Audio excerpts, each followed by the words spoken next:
So before you get into that, Kristen, does anybody have any questions so far? We've been at this for about 30 or so minutes, or 35 minutes. Do you have any questions so far? Because I want this to be, obviously, you learning, but part of learning is also, you understanding, what Stephen's talking. So does anybody have any questions? If you do, then let's take one or two questions right now. And if you don't, then we'll let Stephen keep going. So, okay, Kristen? yep, I have a question from Evan. It says, who defines the culture? The directors or the directors along with the employees? It's a great question, Evan.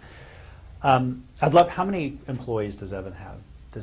It'd be hard to get a feedback. Okay, great. It's interesting because we've just asked this question again now that we're at several hundred employees. I personally believe that there is a core group of people that starts by defining what those value systems are, and they're the ones who kind of set the pace for everybody else. They're the leaders in the company. And then what happens is folks coming in later, they have to believe that value system right from the beginning. We don't teach people ownership mentality. They either have it or they don't. We don't teach people that you need to constantly improve. The people that come into our company, they want to come in because what they tell us is, these are things I already believe anyway. If you want to know about the law of attraction for all of you attractionaires out there, that's the law of attraction at its very finest. Is you define your nucleus and you find people who resonate with that's already what they're doing and thinking and behave like. And that's the core of resonance right there. Right.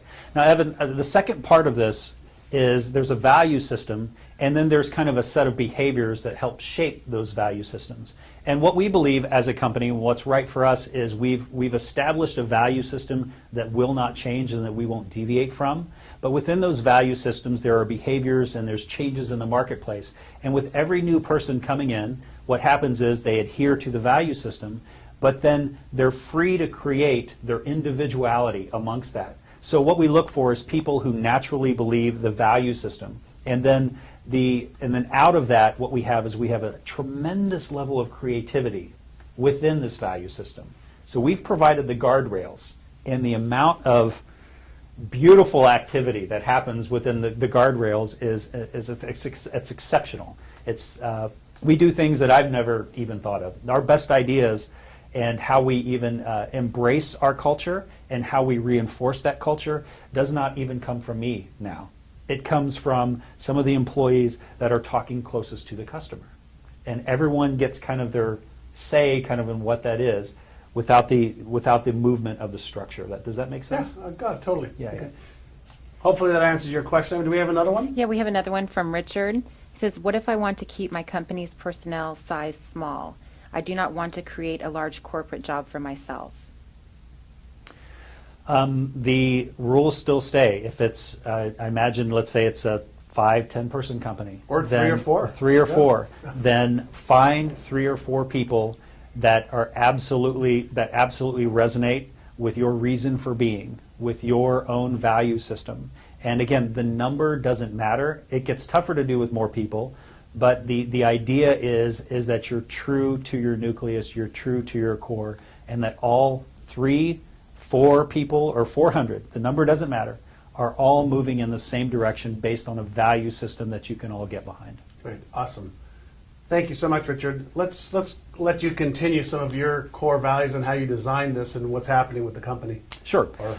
So our first core value is ownership mentality. And what that basically means is we look for people who treat the company as if it were their own. And we reinforce that with basically the idea that you're responsible for your own actions and that you're responsible for making sure that the company is growing in the manner that it should.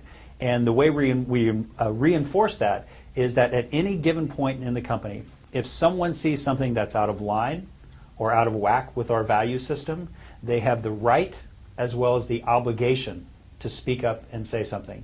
So it's not a hierarchical type system to where people can't come to me and tell me that I'm full of crap, because they can if they really believe that. But it's you are responsible for the results of the company. And that means if you see a piece of trash laying on the ground, you pick it up. Why? Because that's what owners do. You do not punch a clock. Why? Because owners don't punch the clock, right? And we look for people who share those same values, that they're looking for that entrepreneurial spirit. And that's how kind of, and this whole idea was formed basically because we wouldn't have been in business early if we didn't find people who had that natural ownership ability, right? And so that's why it was very key to us, and it's just been resonating throughout the company.